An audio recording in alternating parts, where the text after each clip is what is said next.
Aujourd'hui, Matthieu nous permet d'entrer au cœur du début du mystère de Jésus. Jésus monte à Capharnaüm et commence sa prédication dans ce lieu de passage construit sur la frontière, au bord de la de Tibériade, le long de la route qui menait de Damas à la mer Méditerranée. Nous sommes sur le territoire de Zobulon et de Nephtali, comme nous le rappelle la première lecture, un lieu habité par les deux tribus anonymes d'Israël, parmi les premiers à tomber en 733 avant Christ, aux mains de l'ennemi.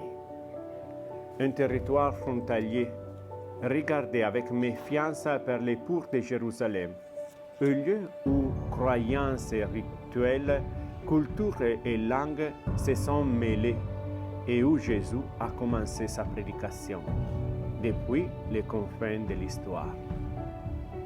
Dieu préfère les vilains aux bons garçons.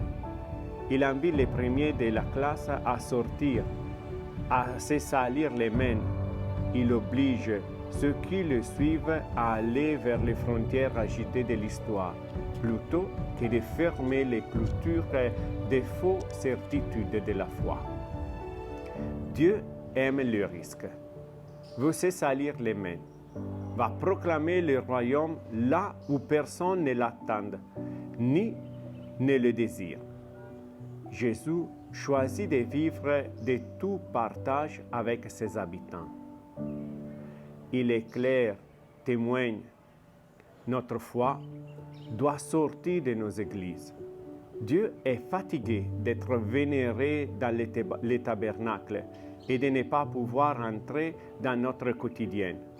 Fatigué d'être élevé dans des moments sacrés et d'être chassé des lieux de l'économie, de la politique, des divertissements. L'annonce est « Repentez-vous, car le royaume s'est approché ». Ainsi, Matthieu écrit « C'est lui, le royaume, qui s'est approché ». Dieu qui prend l'initiative. C'est à nous de le constater, de tourner le regard, convertir en effet. Dieu ne commence pas par quelques réprimandes morales, par quelques discours sensés visant à susciter le repentir et un changement de conduite.